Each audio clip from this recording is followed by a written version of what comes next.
আমার ঠিক বাসার ওই পাশে গেটের উল্টা দিকে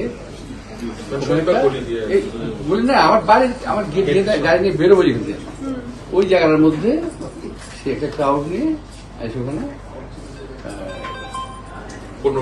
15-20 মিনিট স্টে করলো, সাংবাদিক কথা বললো, কি মিন করছিল আমি জানি না। সব আমার ছিল আমি রেডি করতেছি, আমি যাই না, আবার দেখতে গেলে আবার আমি দেখতেও যাইনি। তো গেটের মধ্যে মানে এটা হলো সো ইরিটেটিং, মানে মানে ইচ্ছাকৃত হবে সে মনে হলো যে আমার বাসা আসছে, যে আমি বলতে পারতাম বাসায় দেখা করবো, বলতে পারতো বাসার মানুষ দেখা করবো, তোমরা আসছো।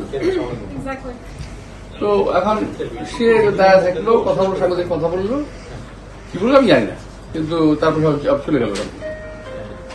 তো আজকে সকালে তখন অ্যাবাউট 11টা, আজকে তুমি আসছো, তো একটু ডিফারেন্ট হয়ে গেল না। তো ও তখন আমার এই বাড়ি গেটে আসছিল, এখানে বুঝলাম এখানে নাই, ও বাসায় আসছি পাশে, কিন্তু এখান থেকে ঢুকে বই বেরোয়া যায়। তো চলে গেল। এখন আমি বুঝলাম না, আমি গেলাম না, আমি গেলাম